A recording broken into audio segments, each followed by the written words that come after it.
Right. Was this some of the stuff that you guys had been like washing when you got it, or? We didn't get to this stuff because it just became too overwhelming. Okay. But this was some of Jack and Lily's belongings from Lansdowne. Blankets once cherished by 6-year-old Lily and 5-year-old Jack Sullivan, now reminders. It was one of her favorite blankets. Okay, yeah, it's got the cherries on it. Every blanket she had was her favorite, especially if it was pink. Cheryl Robinson and Angeline Maloney-Arsenault are both close with the children's mother. They've spent the last 9 months doing their best to offer support since Jack and Lily disappeared, a mystery that remains unsolved despite months of searches. Happy kids. Very happy kids. Always excited. They love their mom. They love their grandmother, and they loved each other. They fought, but they loved each other. What was Lily like? Very girly. She got excited easily. Loved her dolls. She was just very outgoing and cutest little thing. Jack loves his dinosaurs.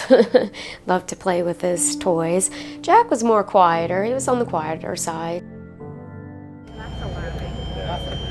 The story of Jack and Lilly Sullivan has captured international attention and continues to gain traction online, with true crime channels trying to make sense of the case. It all started on May 2nd, when both kids seemingly vanished. At their home in Lansdowne, Nova Scotia, early that morning, the children's mother, stepfather, and his mom all say they heard the kids playing as they dipped in and out of sleep. When they awoke to silence, they all ran outside, and at 10 o'clock, their mother called 911. The 6-year-old is the girl, I believe, and she's wearing pink. The 4-year-old is wearing some blue dinosaur boots. Yeah, I think that's all we kind of have right now.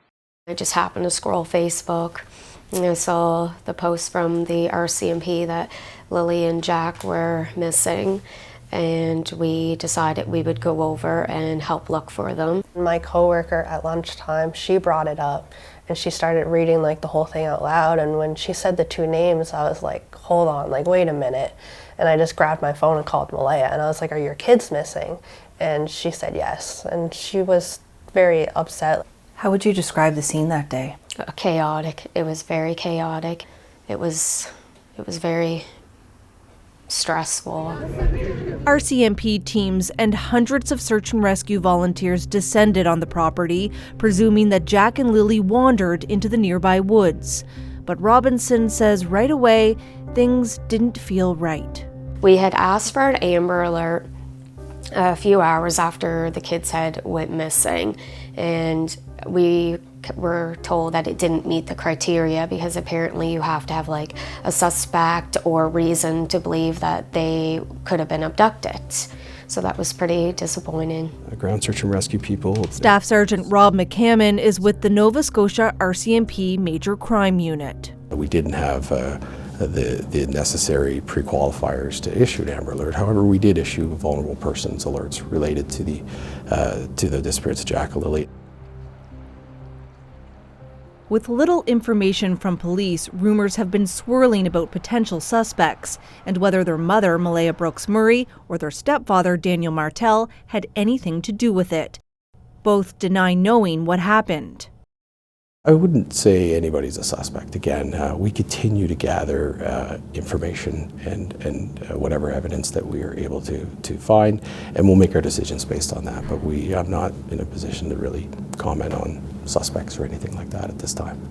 RCMP did charge Martel on January 29th with assault, sexual assault, and forcible confinement related to an adult complainant. He did not respond to our request for comment on the charges. But in early January, he sat down for an interview. At the time, Martel said he believed the RCMP did not consider him a suspect in the children's disappearance, pointing to the results of a polygraph test he took last spring. All the questions were on death, right?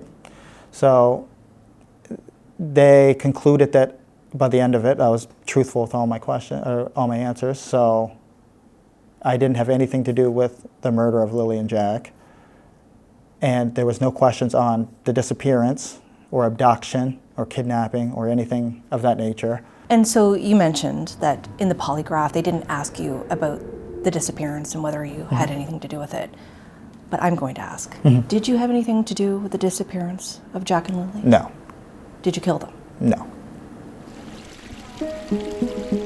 For a year and a half, Martel and Brooks Murray lived together in this home with Jack, Lily, and their baby daughter. According to court documents, in the weeks before the children were reported missing, the couple had been fighting about money. I don't really want to talk on that because I don't really want to talk on too much to do with Malaya. It's best that we don't. Cheryl Robinson says the day the children went missing was the first time she saw where Brooks Murray and the children had been living. She was shocked. Just the condition of the house. I mean, I know that not everybody has a fancy house, not everybody is rich, but there's things that you can do to improve your living conditions. A lot of the speculation has been, why did Malaya and her family leave and not come back? Anything you'd like to say about why that decision was made? I know that her behavior to a lot of people may seem odd, may seem different, and it may not be what a lot of people would do if their two kids were missing, but until you're in that situation, you really don't know how you would act. For Martel, the online speculation has focused on his drug use. He admits he used meth and cocaine in the past, but says not now. In terms of the drug use, what would you like to share, just to clear the air? I did not have any drugs. People thought I was doing drugs during the search. Absolutely not. I don't owe any drug dealers money. I don't owe anyone drugs. I'm not a drug dealer. I don't manufacture drugs. 8.5 square kilometers of dense, rugged terrain has been thoroughly searched with little evidence. The RCMP says it doesn't have reasonable grounds to believe it's criminal. The case remains an active investigation under the Missing Persons Act. At this point, do you think those children are still in the woods? I think the chances are low. However, there's always that possibility that they may be in an area that just we haven't been able to find them. It does happen. For me, it's just the fact that they're not treating it as a criminal investigation. I think that if they did, maybe they would make a lot more headway in a faster time period. Maloney-Arsenault has taken the role of online detective in the group, constantly chasing new details and theories. Kind of like a second job, maybe, in a way. Why do you do it? To try to find them and see if we can bring them home.